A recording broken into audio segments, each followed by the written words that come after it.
है कि पिछले 3 सालों से रॉकी ने विदेशों तक अपना बिजनेस फैला दिया था और इंडोनेशिया और अमेरिका में भी उसने कई इलीगल काम किए थे। इसीलिए इंडोनेशिया और अमेरिका की सिक्योरिटी फोर्स भी रॉकी को पकड़ना चाहती थी, पर अब रॉकी मर चुका है। पर इंडोनेशिया और अमेरिका में रॉकी के इलीगल काम अभी भी चल रहे हैं। रमिका सेन कहती है तो इंडोनेशिया और अमेरिका की गवर्नमेंट को उसके खिलाफ एक्शन लेना चाहिए। तभी वो ऑफिसर बताता है कि गवर्नमेंट ऐसा नहीं कर सकती, क्योंकि रॉकी ने 1979 से 1981 तक इन 3 सालों के अंदर ही अपने सोने के बिजनेस को काफी बड़ा कर लिया था। इसीलिए गवर्नमेंट चाहकर भी उसके खिलाफ एक्शन नहीं ले सकती।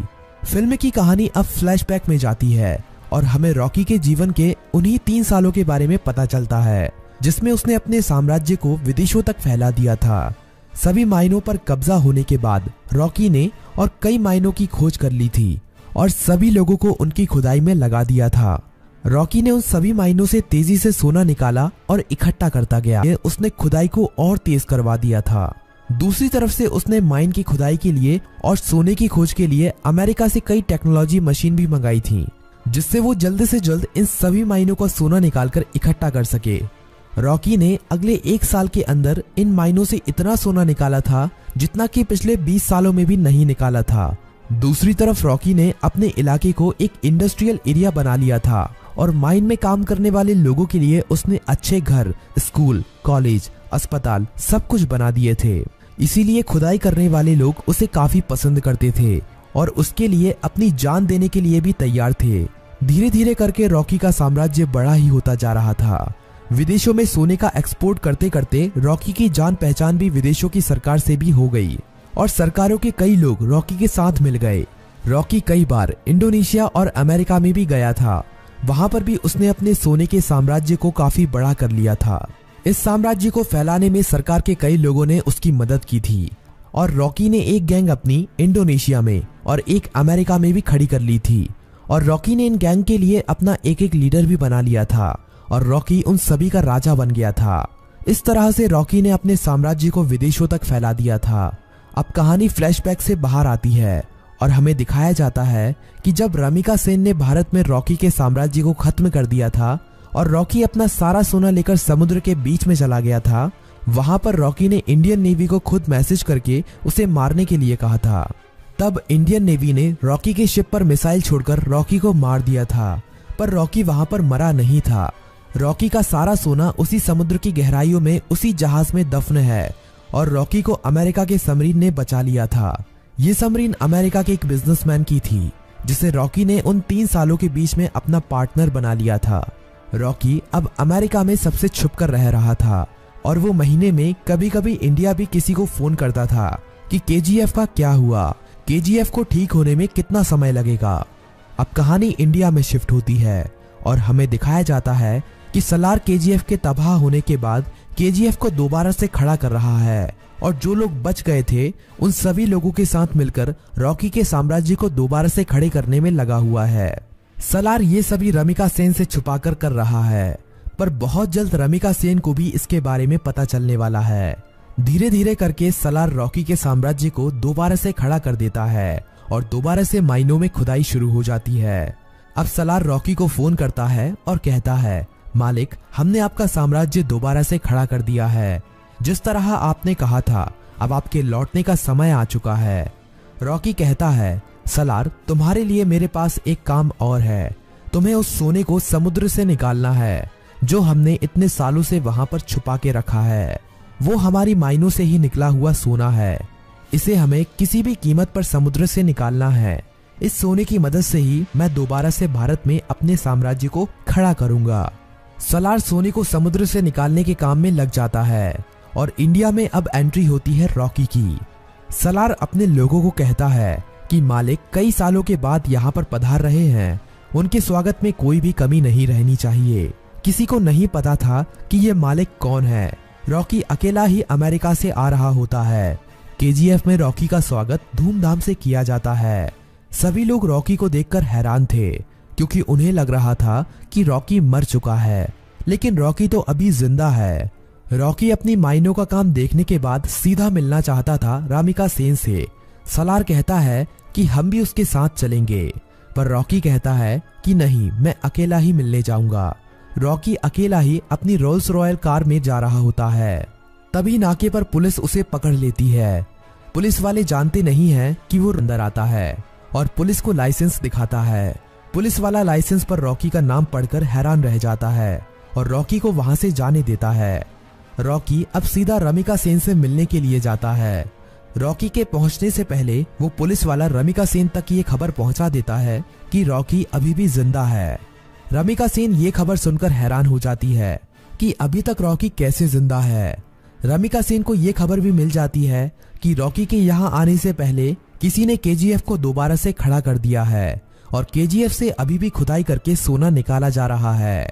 अब पीएम ऑफिस में एंट्री होती है रॉकी की। सभी लोग रॉकी को देखकर हैरान थे। रॉकी सीधा मिलने जाता है रमिका सेन से। रॉकी रमिका सेन से कहता है कि मैंने कहा था ना, युद्ध हुआ तो जीतूंगा मैं और जीत मेरी ही हुई है। रमिका सेन कहती है कि अच्छा है तुम जिंदा हो, अब मैं तुम्हारे सामने ही तुम्हारे केजीएफ को तुमसे छीन लूंगी। रॉकी कहता है कि उसकी नौबत ही नहीं आएगी। रमिका सेन रॉकी की इस बात को समझ नहीं पाती। तभी रॉकी वहां से चला जाता है। अगले कुछ ही दिनों में रॉकी रमिका सेन की सरकार गिरा देता है और सरकार में अपनी पार्टी को जिताकर अपने आदमी को प्रधानमंत्री बना देता है। रॉकी अब दोबारा रमिका सेन को फोन करता है और कहता है कि अब क्या करोगे, अब तो तुम्हारी सरकार भी नहीं रही। रमिका सेन कहती है कि अब मेरी जिंदगी का एक ही मकसद है, तुम्हारी मौत। रमिका सेन रॉकी के सभी दुश्मनों को इकट्ठा करती है। रॉकी को मार पाना आसान नहीं था। रॉकी जितना अकेला खतरनाक था, उससे ज्यादा खतरनाक उसके गैंग के लोग थे। रमिका सेन को इंडोनेशिया और अमेरिका की गवर्नमेंट से भी सपोर्ट मिलता है, लेकिन रॉकी जानता था कि रमिका सेन उसके केजीएफ को तबाह करने में अपना पूरा जी जान लगा देगी। रमिका सेन जानती थी कि रॉकी को उसके केजीएफ में घुसकर मार पाना अब काफी ज्यादा मुश्किल हो गया है, क्योंकि अब रॉकी ने अपने केजीएफ में मिसाइलों को रोकने के लिए अपने केजीएफ के चारों तरफ रडार सिस्टम और काउंटर मिसाइल रख दी हैं। अब अगर कोई भी उसके केजीएफ के अंदर घुसने की कोशिश करेगा तो वो मारा जाएगा। रमिका सेन जानती थी कि रॉकी को मारने के लिए उसको केजीएफ से बाहर निकालना पड़ेगा और अकेले रॉकी के मरते ही उसका सारा साम्राज्य खत्म हो जाएगा। इंडिया में अपनी गवर्नमेंट खड़ी करने के बाद इंडिया की गवर्नमेंट रॉकी के लिए एक काफी बड़ी पार्टी रखती है। इस पार्टी में विदेशों के बड़े बड़े बिजनेसमैन, बड़ी बड़ी गवर्नमेंट के लीडर आते हैं। रॉकी की सिक्योरिटी के लिए इस पार्टी में काफी ज्यादा सिक्योरिटी लगी हुई थी। रॉकी पार्टी में पहुंच जाता है। थोड़ा नाच गाना होने के बाद पार्टी में एंट्री होती है रमिका सेन की। रॉकी से थोड़ी बातचीत करने के बाद रमिका सेन कहती है कि अब समय आ गया है कि तुम्हारे साम्राज्य को यहीं पर खत्म कर दिया जाए। पर तभी रॉकी के चारों तरफ हजारों लोग उसके ऊपर बंदूक तानकर खड़े हो जाते हैं। रॉकी की खुद की गवर्नमेंट उसे धोखा दे देती है और विदेशों से आए हुए बिजनेसमैन भी उसकी मौत का तमाशा देखने के लिए वहां पर आए हुए थे। सभी विदेशों के बिजनेसमैन चाहते थे कि रॉकी की मौत होने के बाद वो केजीएफ पर कब्जा कर लेंगे और अपने बिजनेस को फैलाएंगे और ढेरों पैसा कमाएंगे।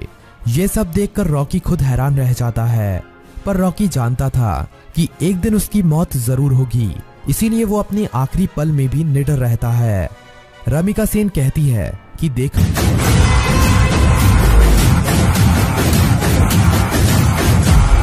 पुष्पा, पुष्पराज,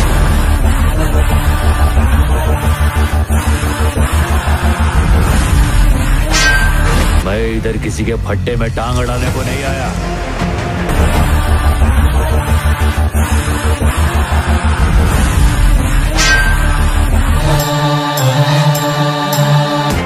राज करने के लिए आया मैं।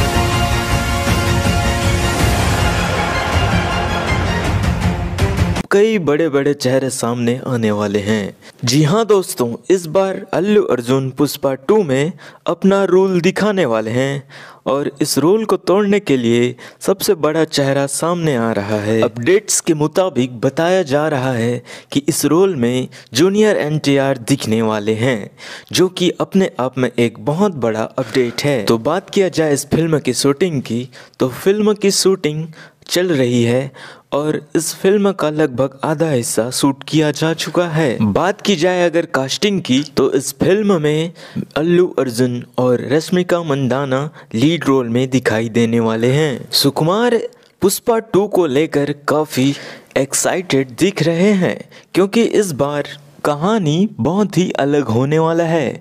फिल्म में धुआंधार एक्शन के साथ कई बड़े बड़े स्टंट्स भी दिखाई देंगे और इस बार तो इस फिल्म का बजट भी कई गुना बढ़ गया है।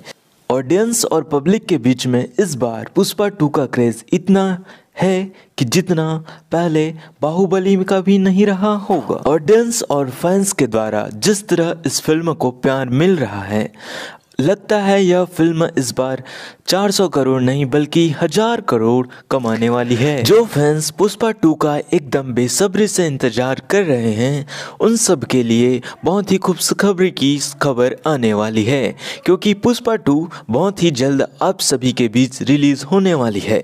बस कुछ ही महीनों में अब इसका ट्रेलर भी लॉन्च कर दिया जाएगा। सोर्सेस की अगर माने तो यह पुष्पा 2 मूवी इस साल के दिसंबर महीने में रिलीज किया जा सकता है, और अगर इस शूटिंग को जल्दी ही कंप्लीट किया जाए तो यह दिसंबर महीने के फर्स्ट वीक में ही रिलीज किया जा सकता है।